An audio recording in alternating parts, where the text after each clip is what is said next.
Okay, we're continuing on chapter 3 talking about problems, and we're going to talk about how we actually frame social or community problems. And it includes several different components, or basically perspectives: the definitions of normative behavior, ideology and values, how we believe that problems are caused, the scope of the problem, the social cost, and then what we propose to do about it.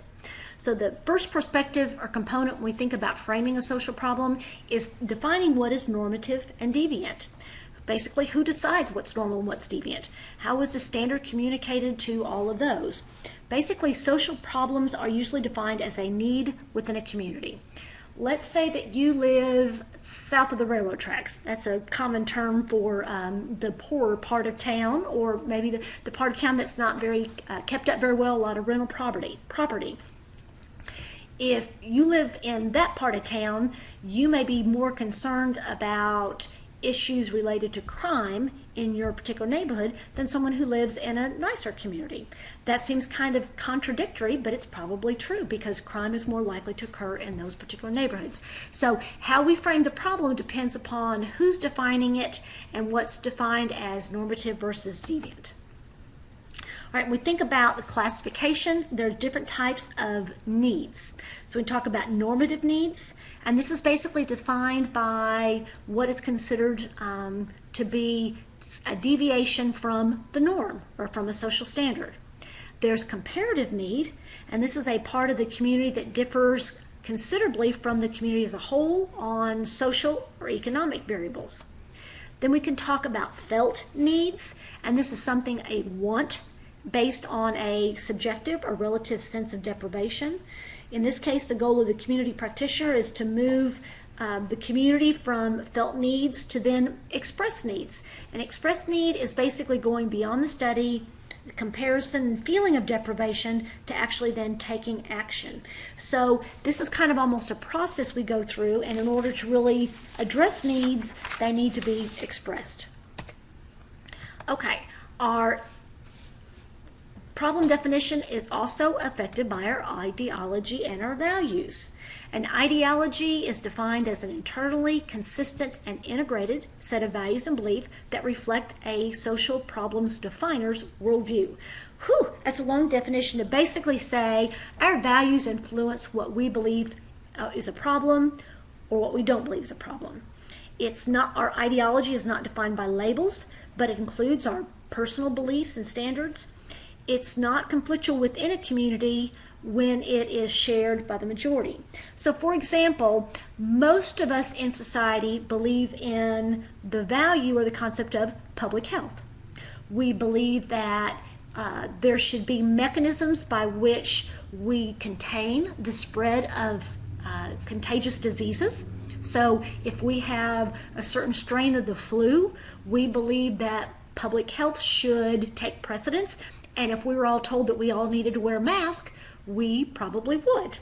Under normal circumstances, just because Mrs. Smith and Mrs. Jones had the flu, we don't necessarily view that in the same way. So our values influence how we view problems. It's also important to look at how we view the cause of problems.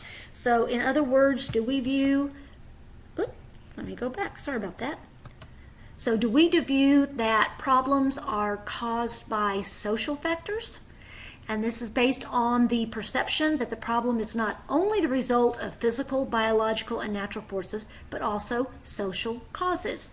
So social causation does not mean that social problems are only social, but it can be a combination of various elements. So when we think about the cause of problems, it's important to kind of think about the stem of our views. For example, when we talk about poverty, what are all the various causes of poverty?